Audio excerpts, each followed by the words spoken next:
हिम्मत हारेको भन्नुहुन्छ तपाईले के म जति हिम्मतिलो कोही पनि छैन यो देशमा कुरा बुझ्नुस् तँलाई गोली लाग्न सक्छ भन्ने कुराहरु थियो त्यहाँ ठीक छ लाग्छ भने मलाई लागोस् भनेर म त्यो उसमा निस्के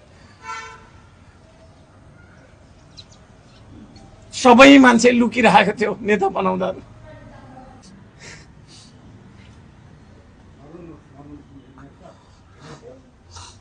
हिम्मत हारेको भन्नुहुन्छ तपाईले के म जति हिम्मतिलो कोही पनि छैन यो देशमा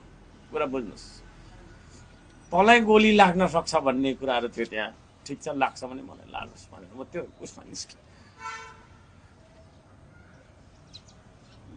सबै मान्छे लुकिरहेको थियो नेता बनाउँदा त्यतिखेर सबै मान्छे घरमा लुकिरहेको बेलामा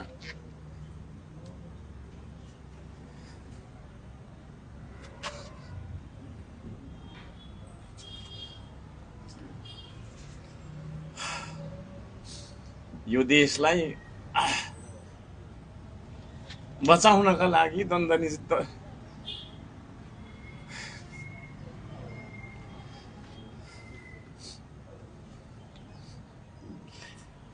बलिरहेको आगो